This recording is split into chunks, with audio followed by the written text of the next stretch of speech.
Mula sa Far East Broadcasting Company, Philippines, narito ang isang programang tatalakay sa iba't ibang kaisipan ugnay sa ating kultura at mga kaganapan na ang magbigay ng liwanag sa usapin ng wastong katuruan at kaugalian. Kamalayan, kasama si Pastor Jebo Banzuelo.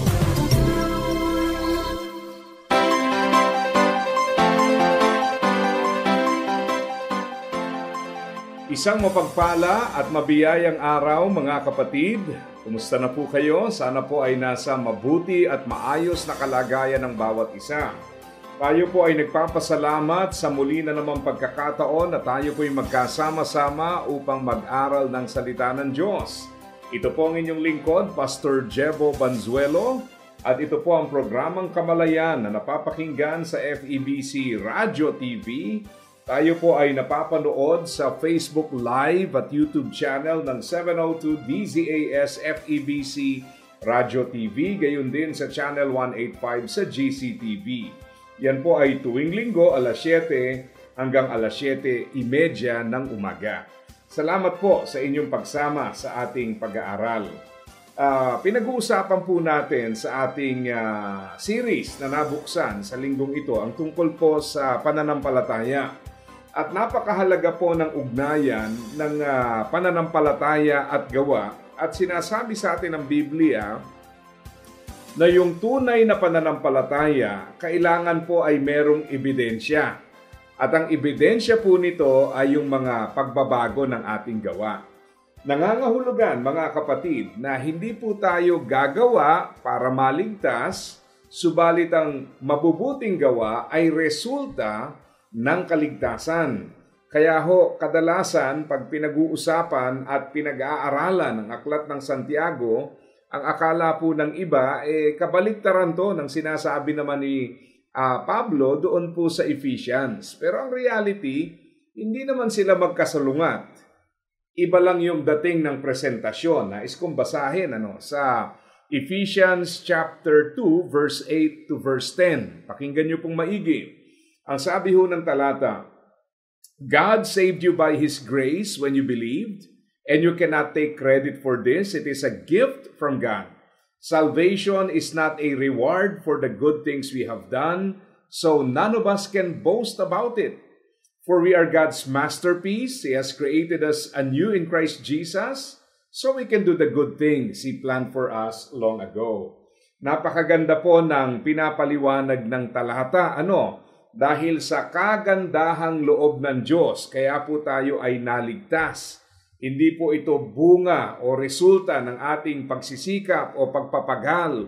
Ito'y kaloob. Pero sabi niya sa verse 10, kung ito po'y natanggap natin, sinasabi ng talata, He created us anew in Christ Jesus so we can do the good things He planned for us long ago. So ibig sabihin, kailangan po makita yung bunga, walang iba kundi yung ating mga gawa. Ngayon, sa Aklat ng Santiago, kaya po napakaganda nitong presentation sa Santiago dahil ang pinapaliwanag naman niya sa atin, yung katotohanan na kung meron tayong tunay na pananampalataya, hindi pwedeng sinasabi lang natin to or ito po ay claim lang natin. Kailangan may ebidensya. Kasi pag walang ebidensya, hindi tayo sigurado. Napakahalaga po ng faith. Can you imagine? Kung kayo po halimbawa ay merong ticket sa isang biyahe ng eroplano, so kayo po ay pumunta sa airport, dala-dala niyo yung ticket niyo, only to find out na bago kayo umalis, ay chinek po dun sa check-in counter, yung ticket po ninyo is fake. So imagine mo yung lahat ng pangarap mo sa pagbiyahe, yung pangarap mong bakasyon will never materialize dahil yung hawak-hawak mong ticket ay hindi totoo. Sa mga bagay ngang simple at pwedeng palitan at sabihin na nating material, ay pag napeke tayo, gayon na lang ang lungkot natin. Can you imagine kung yung mapepeke po ay yung ating pananampalataya? So, we have to know, dahil ang totoo po, yung kaligtasan ating natatamasa sa pamamagitan ng pananampalataya kay Jesus. Now, anybody can claim na meron siyang faith kay Jesus. Pero ang katanungan po, paano natin malalaman kung yung faith na yon ay totoo. Kaya dito po sa James 2:14, ang sabi po ni Santiago, "What good is it, dear brothers and sisters, if you say you have faith, but don't show it by your actions? Can that kind of faith save anyone?" Ulitin natin James chapter 2 verse 14, "What good is it, dear brothers and sisters, if you say you have faith, but do not show it by your actions? Can that kind of faith save anyone?" So, ibig sabihin, mahalagang makita po natin na itong ganitong uri ng pananampalataya ay hindi po makapagliligtas kung ito po ay hindi totoo. Kaya sinasabi ni Santiago, kailangan tiyakin natin na totoo yung faith natin dahil pagka fake yung faith natin, ang tanong can that kind of faith save anyone? Di ba? So, unawain natin ngayon. Ang purpose po ng Book of James is to show na yung real faith is the application of God's truth to ourselves, meaning we are transformed by true faith. Dahil yung katotohanan ng salita ng Diyos, isinasabuhay natin. Paano? Ito ba ay dahil sa efforts lang natin? Well, according to Philippians 2:13, God is working in you, giving you the desire to obey and the power to do what pleases Him. Dalawang bagay yan. Ang Panginoon kumikilos sa atin, binibigyan po tayo ng pagnanais na sumunod at ng kapasidad na gawin ang kanyang kalooban. So yung pong desire and capacity, dalawang bagay na wala sa atin dati. Ang reality, minsan po pwede nating sabihin, ba't di mo ginawa? Ba't di ka gumagawa ng tama? Well, some people would say, hindi ko gusto, wala akong pagnanais na gawin yan. Or some people will say, wala akong kakayahan na gawin yan. Sa sinabi ho ng talata, wala na ho tayong maidadahilan. Bakit? Ang sabi ho ng passage, ang Panginoon mismo ang siyang kumikilos sa ating buhay, giving us the desire to do what pleases God and also the capacity. Yan lang naman ang usapin dyan Kagustuhan, kakayahan. So wala nang excuse. Kung yung kagustuhan ay binigay ng Diyos, kakayahan ay binigay ng Diyos, wala na hong dahilan para hindi natin gawin, di po ba? So ngayon, paano ba nagmamanifest itong tunay na pananampalataya? Actually, marami po ito. At pag tiningnan natin yung sinasabing good works na resulta ng ating faith, maraming klase yan. Maraming uri. Pero yung sinasabi sa Ephesians chapter 2 verse 10, the good works na kanya pong itinalaga sa atin noon pa mang una. Ibig sabihin nito, not just any other good works, kundi yung pong plano ng Diyos noon pa man na siya pong masasakatuparan sa ating buhay. So it has to do with God's plan, it has to do with God's will. So tingnan po natin ang ilan sa mga palatandaan ng isang mature Christian. Paano ba natin masabing merong maturity according to the book of James? Tandaan niyo po na ang kinakaharap natin dito is the sinful nature at work within and also the sinful world where we live in. Ito po yung makasalanang mundo na kung saan tayo po ay nabubuhay. Kaya yung internal weakness ay hinahamon nitong tukso na pinepresent naman ng makasalanang mundo. Kaya makikita ho natin na yung tukso nagiging effective kasi merong internal desire. Yung internal desire creates the weakness, the vulnerability, dahil pag nakikita niya yung tukso na pinepresent ng mundo, well, merong appeal. Kaya humihina tayo. So, ano yung palatandaan? Well, one is he is patient in testing. Isa yan. Sa isang tunay na mananampalataya ay meron pong wastong pagharap. At hindi lamang pagharap, we can say pagtatagumpay. But again, let me clarify. Kasi pag sinabi nating tagumpay sa pagsubok, kadalasan iba-iba tayo ng ibig sabihin dyan. Ang tinutukoy pong pagtatagumpay dito is not necessarily the removal of problems, but it has to do with the development of our character. Kasi may mga times po na hindi naman natatanggal yung problema pa or hindi talaga matatanggal, pero we can say victorious dahil nababago yung pagkatao. One good example or two good examples are Yung isa, si Habakkuk from the Old Testament.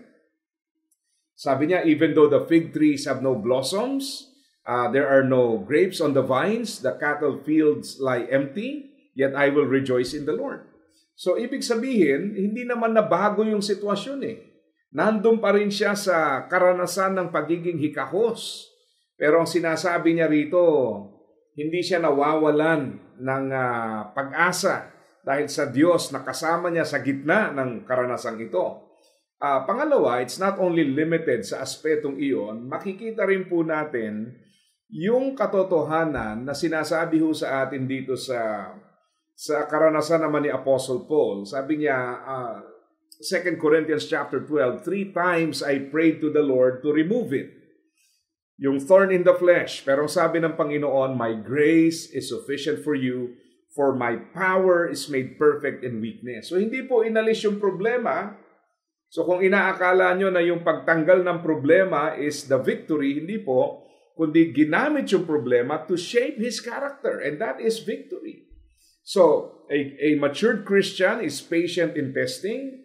He practices the truth. At yan po ay ating naunawaan, nakita natin sa isang pag-aaral natin. He has power over his tongue, yung self-control. Pagpapakita po na nasa atin yung presensya ng banal na Espiritu, giving us the power to overcome the sinful tendencies. He is a peacemaker, not a troublemaker, because he basically reflects the heart of God, and he is prayerful in times of troubles. So pag-usapan natin ngayon yung tungkol po sa paano ba tayo tutugon sa salita ng Diyos. No? Paano ba natin i-handle yung pong salita ng Panginoon sa ating buhay? Kasi isa yan sa palatandaan ng tunay na mananampalataya. Ano po? How do we receive the word? So tingnan po natin sa James chapter 1 verse 19 to 27. Now before I read this, very interesting po na pag meron tayong mga pag-iimbita sa mga tao na mag-aral ng salita ng Diyos, you will notice na pag ang isang tao ay wala talagang pagkakilala sa Panginoon, ang salita ng Diyos walang halaga sa taong yun. Hindi niya makita yung value, yung relevance. He will question the authority of the word and he will not obey it kasi magdo-dominate yung sinful nature. Now, tingnan natin anong nangyayari ngayon. Ito pong sinasabi ng Bible. James chapter 1 verse 19 to 27. Understand this, my dear brothers and sisters, you must all be quick to listen, slow to speak, and slow to get angry. Human anger does not produce the righteousness God desires. So get rid of all the filth and evil in your lives and humbly accept the word God has planted in your hearts, for it has the power to save your souls. 22. But don't just listen to God's word, you must do what it says. Otherwise, you are only fooling yourselves. For if you listen to the word and don't obey it, it is like glancing at your face in a mirror. You see yourself, walk away, and forget what you look like. But if you look carefully into the perfect law that sets you free, and if you do what it says and don't forget what you heard, then God will bless you for doing it. Verse 26, if you claim to be religious but don't control your tongue, you are fooling yourself and your religion is worthless. Pure and genuine religion in the sight of God the Father means caring for orphans and widows in their distress and refusing to let the world corrupt you. So tingnan po natin ang ilan sa mga hamon at paalala sa atin. Mapapansin niyo po na yung attitude natin sa Word of God is changed kung tayo po ay tunay na mananampalataya. Minsan may mga kausap ako na mga nagbigay ng testimony. Sila mismo nagsasabi, Pastor, hindi ko ma-imagine kung paanong ang Word of God ngayon ay napakahalaga sa akin. Samantalang dati raw ho ay tinatakasan nila yan, tinataguan yung mga nagdadala ng salita ng Diyos at talagang pinagtatawanan. Hindi nila ma-imagine. I remember merong isang testimony ako narinig about a husband and wife na binibisita ng isang pastor at sinasabi nila, i-receive nila sa front door. Salamat po sa inyong pagbisita. Pakihintay lang po, may mag-aayos lang kami. ang gagawin daw nila, tatakas sa back door at magpupunta sa mall para mag-shopping. Ang nakakatawa, sabi nila, abay pagbalik namin, nasa front door pa rin yung pastor. Imagine mo, pinaghintay nila ng kung ilang oras yun. Ganun daw ugali nila. So ibig sabihin, they really have nothing to do with the Word. Pero nung nakilala nila ang Panginoon, hindi nila ma-imagine bakit sila nabuhay na wala yung salita ng Diyos. Talagang may change, ano? Yung isa na nakausap ko, sabi niya, he grew up in a Christian environment. Nagkasala sapagkat ang treatment niya sa Word of God, para bang kinagisnan ko na yan, alam ko na yan. So, although he believed that he was not rooted, that talagang walang relationship. Pero nung nagkaroon ng tunay na ugnayan sa Panginoon, he was transformed. So mga tao na nagsasabi na dati-rati, walang puwang yan sa aming buhay, pero ngayon yan po ang pinakamahalaga. Kaya nga sinasabi sa atin dito, not only in listening to the Word, but in the application of the Word. So, tingnan po natin, paano ba yung palatandaan ng isang tunay na mananampalataya in relation to the Word? Number one, how we receive the Word. As I said, hindi po lahat ng tao tatanggapin ang salita ng Diyos. Or tatanggapin nila ito, they would have access, pero iba-iba po yung level of reception. You remember yung parable of the sower? May nahulog sa daanan, sa mabato, sa matinik, sa matabang lupa. All of them had access to the Word, pero isa lang ang kinalugdan. Bakit po? The way the Word was received was in such a way na nagkaroon po ng pamumunga at pamumunga ng napakasagana. Iba di ba?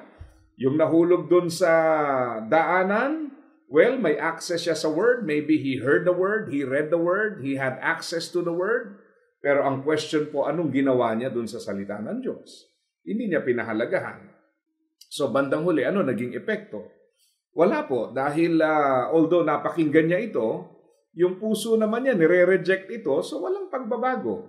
And then yung nahulog po dun sa mabato, ang sabi pa nga ng Bible sa Matthew 13, receive the word with joy. May kagalakan pa eh. Pero nung inusig na, because of the word, lumayo na. And then yung isa pa, yung nahulog sa matinik, na isang uri naman ng pakikinig na walang pagpapahalaga. So napakinggan mo, hindi mo ngayon maisabuhay. Bakit? Hindi mo naman priority. So nangyayari, parang purong sulong. Pag may napakinggan, nandoon ang interes, pero hindi mamumunga dahil ina-accommodate mo lang ang salita ng Diyos, hindi mo ito ginagawang pangunahin sa iyong buhay. So yung matabang lupa, yan po ang nagpapakita ng tamang paraan to receive the Word. We allow it to bloom in our hearts, to bear fruit in our lives, to change us.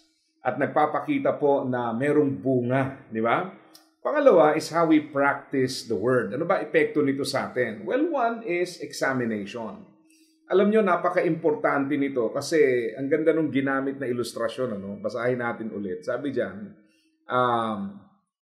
verse 22, 23. But don't just listen to God's word. You must do what it says. Otherwise, you are only fooling yourselves. Wala tayong ibang niloloko kung hindi natin sinasabuhay ang salita ng Diyos, kundi sarili natin. Hindi nyo naloko si pastor, hindi nyo naloko si Lord. Wala ho kayo ibang naisahan. Sabi dyan, you are fooling yourselves. Parang yung pasyente na pumunta sa doktor, no? At nagpa-check. At nagreseta ang doktor at ang sabi ng pasyente, akala ng doktor na yon, maiisahan niya ako, hindi ko iinumin yung mga gamot na sinabi niya. Ba't ka pa nagpunta ron? You're only fooling yourself. So sabi po sa verse 23, if you listen to the word and don't obey it, it is like glancing at your face in a mirror. You see yourself, walk away, and forget what you look like. Ibig sabihin, walang pagbabagong naganap. So yung examination, kailangan makita natin, ano ba yung kalagayan natin? How will we know kung merong mali sa ating buhay? It is through examination. May basis di ba? Halimbawa, tumawag kayo sa hardware. Pagbilan nga po ng kahoy. Gaano kahaba? Tanong sa hardware. Mga 5 dangkal po. Abay, yung dangkal mo at saka yung dangkal nung nasa hardware, hindi match yan. May discrepancy yan. So obviously, without a proper standard, hindi tayo magkakaroon ng accurate measurement. In the same way, without the Word, hindi natin malaman ngayon kung ano tama at ano mali. Kaya nga sa panahon natin ngayon, tingnan nyo nangyayari. Ang daming gumagawa ng mali because they don't look at the standard. Yung iba gumagawa ng mali, they feel good. They justify their wrong actions. Masaya pa sila sa kanilang pagkakamali. Bakit po? Because they do not know the Word, so walang way to verify kung yung kanilang ginagawa ay mali. At the same time, mahalaga po ito in the sense na para tayong nagpunta sa doktor. I remember before, punta sa doktor at ang tanong ng doktor, meron ka bang laboratory works, no? Yung mga blood sample, etc., etc. Wala po. Ang tanong niya, napakasimple, how can I diagnose kung wala itong mga specimen at saka yung result ng mga lab works na to? Walang basis yung aking ibibigay na diagnosis. Although may mga ways na magagawa, pero of course, not as accurate, depende sa sakit, kung dala-dala mo yung mga laboratory works. So yung examination, we need the Word of God para malaman natin. Kasi baka mamaya may mali, hindi pa natin nakikita, hindi na pala tama, hindi natin nakikita. So we need the Word for examination. Pangalawa, we need the Word for restoration, para panumbalikin. Ang ganda-ganda nung concept ng restoration, kasi naalala ko pagka meron pong mga lumang gamit na gusto nating i-restore, you have to have an idea, ano ba yung original, para yung mga lumang gamit, maybe may mga piyesang nasira, nawawala, kulang. Paano mo siya i-restore? You have to know the original para alam mo kung paano siya i-restore. And yung Word of God reminds us of who we are according to God's design. So yung restoration ay nandoon because it shows us ito yung original design. Dito ka nilikha ng Panginoon. Ito yung dahilan kung bakit ka nilikha. Ito yung plano sa buhay mo. So dapat yung Word of God would serve one purpose or one of the purposes is restoration. Panumbalikin tayo dun sa original design ng Panginoon sa atin. And then of course you have transformation. Pagbabago ng buhay. Kasi yung mga mali, nauunawaan natin, and as we read God's Word, nakikita natin yung layunin niya, and the more we orient ourselves doon sa Word of God, the more transformed we become. Pagka hindi ka nagkaroon ng relationship sa Panginoon, ang tingin mo sa Bible is just a book of suggestions, na ang pagsunod is optional, hindi isang obligation. Well, mali po iyon. So how we receive the Word, how we practice the Word, and then thirdly, of course, share the Word. Ibahagi natin to sa iba so that it can also create transformation in the lives of other people. Kaya mapapansin niyo po, napaka-importante ng attitude natin towards the Word. Kasi sabi nga ng Bible, Philippians 2:13, He gives us the desire and the power to do what pleases Him. Now, kung wala ka nung ganung desire, ang tanong, bakit? Bakit wala tayong ganung desire sa Word? Anong problema sa ating buhay? Bakit wala yung desire na iyon sa salita ng Panginoon? Sapagkat dapat nandun po iyon. Because God Himself is working in your life, creating that desire and giving you the capacity to do what pleases Him. Sana po ay naging makabuluhan para sa inyo ang episode na ito. Muli, ito po ang programang Kamalayan na napapakinggan sa FEBC Radio TV, napapanood sa Facebook Live at YouTube channel ng 702 DZAS FEBC Radio TV, gayon din sa Channel 185 sa GCTV. Ito po ang inyong lingkod, Pastor Jebo Banzuelo, pansamantalang nagpapaalam at nagpapaalala sa bawat isa na ang buhay na ginagamit ng husto at wasto ay walang pagsisisi pagdating sa dulo. God bless po sa inyong lahat. Iyong napakinggan ang Kamalayan. Para sa iyong mga tanong, komento at suhestyon, mangyaring bumisita sa ating Facebook fanpage, Kamalayan FEBC, o mag-email sa kamalayan@dzas.febc.ph.